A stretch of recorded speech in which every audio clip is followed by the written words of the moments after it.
Internet use करने के लिए, साइबर कैफ़े जाने के लिए मैंने कबाड़ तक बेचा है। हेलो एवरीवन, मेरा नाम है रोहित और मैं आप सभी का स्वागत करता हूं हर कुछ टॉक्स में, जहां पे हम आप सभी के साथ शेयर करते हैं लाइफ के बहुत से इंटरेस्टिंग एक्सपीरियंसेस। तो आज मैं आप सभी के साथ शेयर करने वाला हूं मेरी लाइफ की इंटरनेट जर्नी, कैसे इसकी शुरुआत हुई, कैसे ये आगे बढ़ी और आज जहाँ पे आके चीज़ें इतनी डिजिटल हो गई हैं तो इंटरनेट सभी के लिए कितना आसान और एक्सेसिबल हो गया है। लेकिन आज मैं जो डिस्कशन करूँगा उससे आपको समझ आएगा कि पहले और आज में कितना ज़्यादा फ़र्क आया है। पहले चीज़ें कितनी ज़्यादा मुश्किल थी और आज चीज़ें कितनी आसान हो गई हैं। तो ये बात है अराउंड 2001-2002 की, जब मैं 7th-8th में था, जब मैंने पहली बार इंटरनेट के बारे में सुना। इंटरनेट के बारे में जब मैंने सुना तो सबसे पहले मैंने सुना ईमेल के बारे में। मैं जिस स्कूल में था उस स्कूल में काफ़ी हॉस्टलर्स थे, बोर्डर्स थे जो कि थाईलैंड से हुआ करते थे। तो वो लोग बात करते थे कि हम अपने पेरेंट्स को या फिर रिलेटिव्स को ईमेल करते हैं इंटरनेट के थ्रू। तो तब मुझे पहली बार पता लगा कि इंटरनेट कोई एक ऐसी चीज़ है जहाँ से हम मैसेजेस किसी एक देश से दूसरे देश भेज सकते हैं। तो ये आज से लगभग 20 साल पहले की बात है, जब इंटरनेट बहुत ही कम हुआ करता था, साइबर कैफ़ेज़ भी बहुत ही कम थे। तो तब मुझे पता लगा, मैंने यार ये ईमेल तो बड़ी खतरनाक चीज़ है। वो बोलते थे हम कार्ड्स भी भेज देते हैं, कुछ ऑनलाइन कार्ड्स हैं जो वहाँ पे सेंड कर सकते हैं बर्थडे पे या किसी फेस्टिवल्स पे। तो मैं बड़ा हैरान होता था, मैं यार ऐसा कैसे है, बाय पोस्ट तो सुना है लेकिन विदाउट पोस्ट कैसे भेज सकते हैं। तो मेरे को बड़ी क्यूरियोसिटी रहती थी कि ईमेल मुझे देखना है कि कैसे करते हैं। तो 9th-10th तक आते आते स्कूल में कंप्यूटर्स तो थे लेकिन उनमें इंटरनेट कनेक्शन नहीं होता था। वो सिर्फ प्रिंसिपल ऑफिस में या डायरेक्टर ऑफिस में होता था, तो उसका एक्सेस किसी को नहीं होता था। हाँ, हॉस्टलर जो थे वो वीकेंड्स पे उसके थ्रू अपने घर वालों को ईमेल्स भेज सकते थे। तो ये उनके लिए एक प्रिविलेज था, लेकिन हमारे पास ऐसा कुछ नहीं था। तो 10th होते होते क्या हुआ कि साइबर कैफ़े शिमला में खुलने लग गए थे और 10th की छुट्टियों में मेरा एक फ्रेंड था जिसके घर के पास साइबर कैफ़े था। तो उसके साथ हम साइबर कैफ़े में गए और शायद हम पहली बार ईमेल बनाने ही गए कि हम ईमेल बना के देखेंगे कि ईमेल कैसे बनता है। तो उस टाइम पे जीमेल वगैरह ये सब तो नहीं थे, याहू मेल हुआ करता था और उस टाइम जो स्पीड होती थी वो बहुत ही स्लो होती थी। हाँ, साइबर कैफ़े जब हम पहुँचे सबसे पहले तो हमने रेट पूछा कि भाई क्या रेट है, क्योंकि आप 10th में हो, आपको पैसे भी बहुत कम मिलते हैं। बड़ी मुश्किल से हम कुछ पैसे इकट्ठे करके लाए थे और पता लगा कि 1 घंटे के 50 रुपये हैं और हाफ एन आवर अगर आप बैठते हो तो 30 रुपीज़। तो शायद हमारे पास 30 रुपये ही थे। हमने सोचा कि यार 50 रुपये 1 घंटे के बहुत ही महंगा है यार ये, और मतलब 50 रुपये एक 10th के बच्चे को, वो भी आज से 20 साल पहले, एक बड़ा अमाउंट था।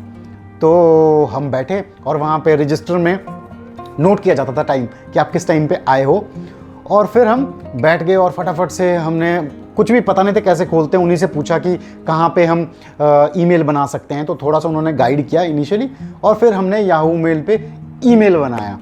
फिर ईमेल तो बना लिया, अब किसको भेजना है किसको नहीं ये तो पता नहीं है, लेकिन फिर भी खैर शुरुआत हो गई। फिर हम कुछ टाइम के बाद और कुछ पैसे इकट्ठे करके आए।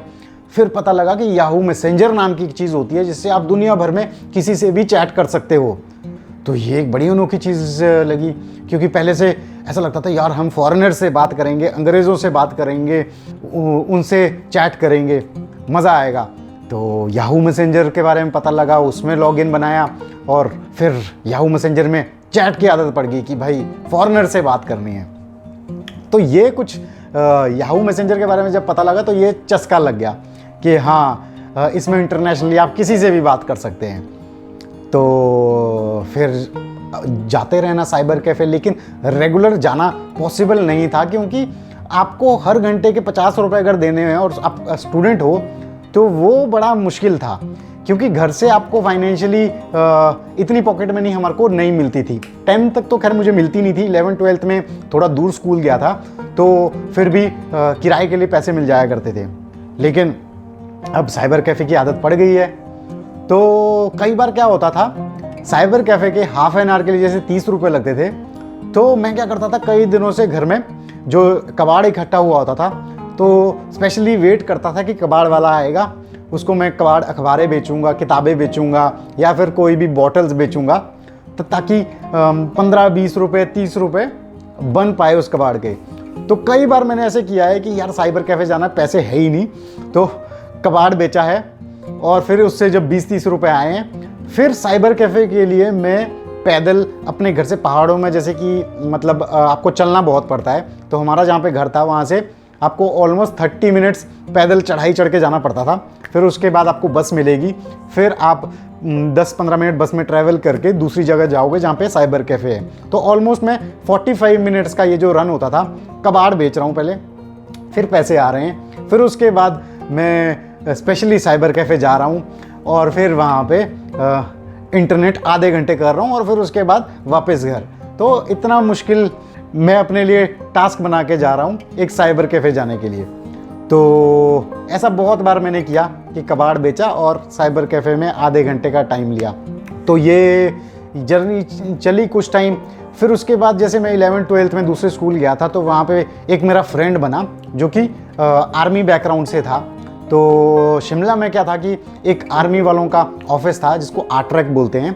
तो वहाँ पे उनका अपना एक कंप्यूटर ऑफिस था जहाँ पे आर्मी वालों को अलाउड था, आर्मी के बच्चों को अलाउड था। तो वो जो मेरा फ्रेंड था, तो वो बताता था कि वहाँ पे मैं जाके इंटरनेट करता हूँ और वहाँ पे आर्मी वालों को डिस्काउंट रहता है। वो 5 रुपीज़ पर आवर वहाँ पे इंटरनेट कर सकते हैं, लेकिन वहाँ जा सकते हैं सिर्फ आर्मी वाले। तो मैंने उसके साथ दोस्ती कर ली कि यार हम इंटरनेट करेंगे वहाँ जाके, वहाँ पे सर्फ करेंगे, क्योंकि 5 रुपये घंटा मिलेगा तो बहुत सस्ता पड़ेगा। लेकिन यही है ना कि हर बार वो मेरे लिए नहीं कर सकता था वैसा, लेकिन 1-2 बार उसने वैसा किया और हम वहाँ पे गए और 5 रुपये में 1 घंटा बैठे। तो मेरे को लगा यार ये कितना सस्ता है, चलो इसको तो मज़े हैं। लेकिन हर बार मेरे लिए उसको बोलना पॉसिबल नहीं था, लेकिन हाँ 1-2 बार वो मुझे वहाँ पे ले गया। फिर ऐसी चीज़ें हुई और उसके बाद इंटरनेट साइबर कैफ़े में थोड़ी स्पीड अच्छी होने लगी। फिर वहाँ पे थोड़े रेट्स भी कम होने लग गए, क्योंकि थोड़े साइबर कैफ़ेज़ और खुलने लग गए थे। मतलब 40 रुपये में 1 घंटा आप बैठ सकते थे। फिर ज़माना आया ऑरकुट का। 12th में जब हम थे तो ऑरकुट आ गया। जैसे बहुत सारे लोग तो आजकल फेसबुक, इंस्टाग्राम जैसे करते हैं। फेसबुक भी अब बहुत लोगों के लिए पुराना हो गया है, इंस्टाग्राम करते हैं मेजरली यंगस्टर्स। लेकिन फेसबुक से पहले ऑरकुट हुआ करता था, हमारा देसी सोशल प्लेटफॉर्म। तो ऑरकुट आया, वहाँ पे सब ने प्रोफाइल्स बनाना शुरू कर दिया कि यहाँ पे फ्रेंड रिक्वेस्ट आती हैं। फिर वहाँ पे स्क्रैप बुक हुआ करती थी और वहाँ पे बड़ा एडवांटेज होता था कि अगर आपकी प्रोफाइल किसी ने अननोन लोग ने देखी है तो दिखता था कि these people visited your profile. तो हम देखते थे अरे हमारे प्रोफाइल में देखने में कौन इंटरेस्टेड हो गया। अपने आप को अच्छा फील होता था, ओहो मेरे में कुछ बात होगी इसलिए मेरा प्रोफाइल देखा है। तो ऑरकुट बहुत चला और फिर ऑरकुट के चक्कर में साइबर कैफ़ेज़ जाने लगे। तो ऐसे साइबर कैफ़े के मेन जो रीजंस जाने के थे वो ईमेल, याहू मैसेंजर और ऑरकुट था। कुछ भी प्रोडक्टिव काम की चीज़ किसी ने सिखाई नहीं, सिखाया कि इंटरनेट तो मज़े के लिए है, तो मज़े के लिए जाते थे। बस ये है कि हाँ वहाँ पे टाइपिंग स्पीड बढ़ने लगी थी। आप मैसेंजर में कर रहे हो, कुछ स्क्रैप बुक में टाइप कर रहे हो, तो आपकी टाइपिंग स्पीड बढ़ रही थी। तो ये एक फ़ायदा हो रहा था कि आप फ्रेंडली हो रहे थे कीबोर्ड की फंक्शनैलिटी से। फिर उसके बाद कॉलेज में चले गए। कॉलेज जब गए तो कॉलेज टाइम भी एक ऐसा टाइम था जब इंटरनेट इतना इजीली अवेलेबल नहीं था। मतलब आप कंप्यूटर लैब में जा रहे हो तो एक स्पेशल आपका एक पीरियड हुआ करता था पूरे वीक में, जिसमें आप उस लैब में जा सकते हो और इंटरनेट एक्सेस कर सकते हो 1 घंटे के लिए। तो मतलब कॉलेज टाइम में भी जब गए तो अब भी इंटरनेट का जो जर्नी थी वो इतनी एडवांस नहीं हुई थी। ये बात है 2006-07 की। तो 1 घंटे के लिए आपको इंटरनेट मिलेगा, वो भी तब आपको अगर सीट मिल रही है उस कंप्यूटर लैब में। फिर धीरे धीरे चीज़ें थोड़ी सी बदली। फ़ोन में भी इंटरनेट नहीं आया था।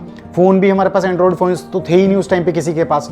तो जो छोटे फ़ोन्स होते थे उस पर अगर बाई चांस कोई लिंक गलती से अगर खुल गया तो मतलब समझ लो कि आपके भारी पैसे कटेंगे। तो इंटरनेट फ़ोन पे एक्सेस करना तो दूर की बात, अगर गलती से खुल गया तो आपके रिचार्ज में से काफ़ी पैसे जाएंगे, या फिर पोस्टपेड कनेक्शन है तो बिल में ऐड हो जाएगा। तो फ़ोन पे तो इंटरनेट खोलना दूर की बात। फिर जब मैं सेकेंड ईयर में हुआ तो मेरा एक फ्रेंड था, उसने अपना डेस्कटॉप लाया जो कि मेरा रूममेट था। और फिर पता लगा कि भाई डेस्कटॉप पे आप डायल अप कनेक्शन करके इंटरनेट चला सकते हो। तो किसी तरीके से हमने सर्च करके कस्टमर केयर को फ़ोन करके कोई डायल अप कनेक्शन बनाया, जिससे फ़ोन में कोई रिचार्ज होता था उस टाइम पे इंटरनेट का कोई 50 का, मतलब बहुत बेसिक रिचार्ज होता था। तो वो कनेक्ट किया, 999 हैश करके समथिंग नंबर डालना पड़ता है, फिर डायल अप करके आपका इंटरनेट कनेक्ट होता है। तो फिर पहली बार 2007 में जब मैं सेकेंड ईयर में था, गूगल को अपनी स्क्रीन पे देखा डेस्कटॉप पे, और इतनी खुशी हुई। वो पता नहीं 1 घंटे बाद 2 घंटे बाद कितनी देर बाद आया, लेकिन वो गूगल देखने पे इतनी खुशी हुई थी कि इंटरनेट चल पड़ा। गूगल भी नया नया ही था तब। तो ये शुरुआत थी इंटरनेट की अपने घर पे, अपने रूम पे पहली बार। इससे पहले साइबर कैफ़े तक किया था, लेकिन पहली बार अपने कमरे में इंटरनेट 2007 में देखा।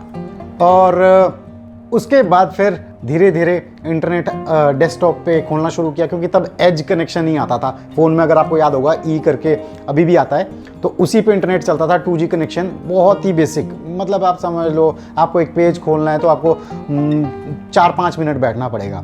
तो ऐसे आते आते जो पूरा कॉलेज फेज़ था, उस कॉलेज फेज़ में इंटरनेट का इतना एक्सेस था ही नहीं। तो 2008, 9, 10 लगभग ऐसा ही गया, जहाँ पे आपको 2G कनेक्शन पे इंटरनेट यूसेज करना है। हाँ, मतलब ये है कि उससे पहले तक ब्रॉडबैंड कनेक्शंस आने शुरू हो गए थे, लेकिन वो घर पे ही आपका लैंडलाइन फ़ोन होना चाहिए, तो ब्रॉडबैंड कनेक्शन लगेगा, वो भी BSNL का। तो उस टाइम हम कॉलेज में थे, बाहर रह रहे थे, तो ब्रॉडबैंड हम लगा ही नहीं सकते थे। तो हमारे पास ये 2G कनेक्शन ही एक उम्मीद थी, तो हम 2G कनेक्शन पे ही रहे 2010 तक। उसके बाद जब हमने पहली जॉब ज्वाइन की, तो इन्फोसिस में जॉब ज्वाइन की, तो आप सोचो IT कंपनी आप एक ज्वाइन कर रहे हो, और वहाँ पे भी इंटरनेट इतना फ्री नहीं था उस टाइम पे। उस टाइम पे भी आप पूरा टाइम, जब हमारी ट्रेनिंग चल रही है, तो 5 बजे तक आपको कोई इंटरनेट एक्सेस नहीं मिलेगा। आपको कोई चीज़ें अपने कोड से रिलेटेड, अपनी पढ़ाई से रिलेटेड सर्च करनी है, तो आपको चीज़ें किताबों में देखनी है, या मतलब आपको दिमाग में रखनी है। 5 बजे के बाद फिर आपको कुछ टाइम के लिए एक्सेस दिया जाता था इंटरनेट यूज़ करने के लिए। तो मतलब इतनी लिमिटेशन थी। फिर उसके बाद जब जॉब ट्रेनिंग खत्म होगी, जॉब भी ज्वाइन की, जब चंडीगढ़ में पोस्टिंग हुई इन्फोसिस में, तब भी आप पूरे दिन भर का जो काम कर रहे हैं, तो आपको इंटरनेट एक्सेस नहीं होता था। स्पेशल परमिशन लेनी पड़ती थी सीनियर प्रोजेक्ट मैनेजर से। वो आपको परमिशन देगा, अप्रूव करेगा, फिर जाके आपको इंटरनेट एक्सेस मिलेगा। फिर भी आप चीज़ें, कोई पढ़ाई की चीज़ें या कोई चीज़ें नहीं खोल सकते हैं। आप सिर्फ खोल सकते हो, गूगल कर सकते हो, बहुत लिमिटेड वेबसाइट्स। तो इतना बुरा हाल था इंटरनेट का इनिशियल डेज में। फिर धीरे धीरे तो आपको पता ही है कि डोंगल आने लग गए, फिर लोगों ने अपने डोंगल परचेज करने लगे, लेकिन जो रिचार्जेस थे वो बहुत महंगे होते थे। आप खुल के कभी भी, जब इनिशियल डेज में यूट्यूब भी आप नहीं कर सकते थे। आप अगर एक वीडियो देख रहे हैं, तो मतलब अगर आपने 10 वीडियोस देख लिए, समझ लो आपका पूरा डेटा ही खत्म हो गया। फिर उसके बाद जब जियो आए, जियो ने फ्री नेटवर्क्स दिए, तब जाके चीज़ें सबके पास पहुँची, चीज़ें एक्सेसिबल हुई, इंटरनेट कम खर्चे पे सभी लोग कर पाए। और आज की डेट में जियो की वजह से, या फिर उसके कंपटीशन की वजह से, बाकी लोग, एयरटेल हो गया या बाकी नेटवर्क्स हो गए, वो भी कम खर्चे पे इंटरनेट प्रोवाइड करते हैं। और खैर, अब तो इंटरनेट इतना इजी हो गया है, इतने कम खर्चे पे अवेलेबल है कि सभी लोग यूज़ कर पा रहे हैं, और जो कि आज की डेट में बहुत ही एसेंशियल भी है।